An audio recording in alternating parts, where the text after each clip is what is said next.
Agnes swiftly pulled her lipstick from her bag and leaned over the wash basin to get closer to the mirror.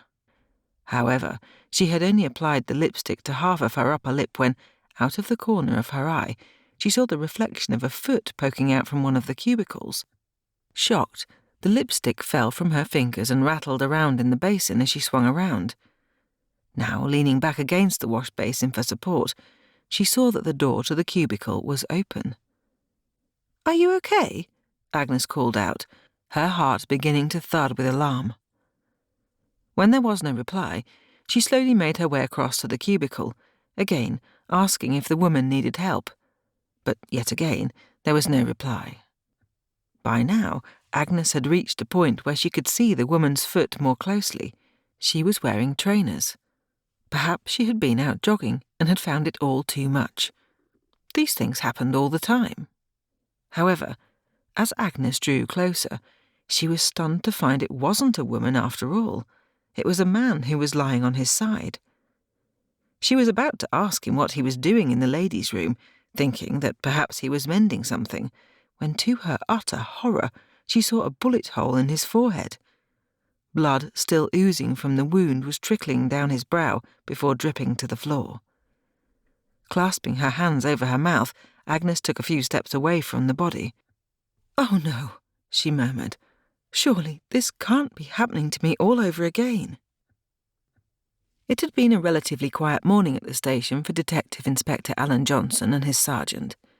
A disturbance in Northumberland Street had been reported. However, when a couple of uniformed officers arrived on the scene, they found it had all blown over. It's possible that those involved in the brawl got wind that a street vendor had called the police or they scuppered, the desk sergeant told Alan. Everything appeared to be back to normal when the officers got there. Alan had been relieved to hear the news. If the fracas in the city centre had turned out to be something more serious, he and his sergeant could have been summoned to the scene, meaning lunch with Agnes would have been cancelled. Agnes was already somewhere in the city buying new clothes for the autumn months. She had suggested waiting until he had a day off so he could accompany her. However, he had been more than happy for her to go on her own. A few weeks ago, he had gone with her to choose a new three-piece suite for the apartment they now shared. But shopping for furniture was a different matter altogether. He had quite enjoyed helping to choose the style and colour of the sofa and chairs for their new home. When Agnes had first brought up the subject of buying the penthouse apartment, he had been a little hesitant. But that was mainly because he knew the price would be well beyond anything he could afford. The sale of his house in Heaton would never fetch that sort of money, and he didn't really want to take out a mortgage, not at his age.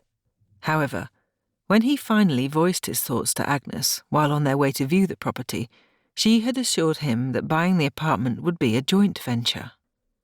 "I'm not expecting you to buy it on your own, Alan.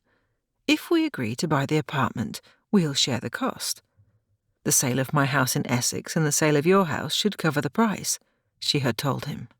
"Yet there's the possibility that it won't match the price," Alan had persisted.